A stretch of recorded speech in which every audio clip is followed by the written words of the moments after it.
আসসালামু আলাইকুম ওরহমতুল্লাহি ওবারাকাতুহ।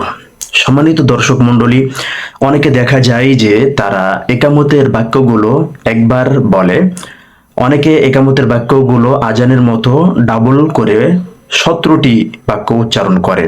এ ব্যাপারে সঠিক বিষয় জানা দরকার আমাদের। এ বিষয়ে সঠিক বিষয়টি আর কি বলবো, উভয় বিষয়ের ব্যাপারে হাদিস বর্ণিত হয়েছে। তবে 17টি কালিমা বিশিষ্ট হাদিসের উপর অধিকাংশ সাহাবীদের আমল ছিল। আজানের স্বপ্নদ্রষ্টা হযরত আব্দুল্লাহ ইবনে যায়েদ রাদিয়াল্লাহু তাআলা আনহু নিজেই হুজুর সাল্লাল্লাহু আলাইহি ওয়াসাল্লামের নির্দেশে হযরত বিলাল রাদিয়াল্লাহু তাআলা আনহুকে আজানের 15টি কালিমা শিক্ষা দেন।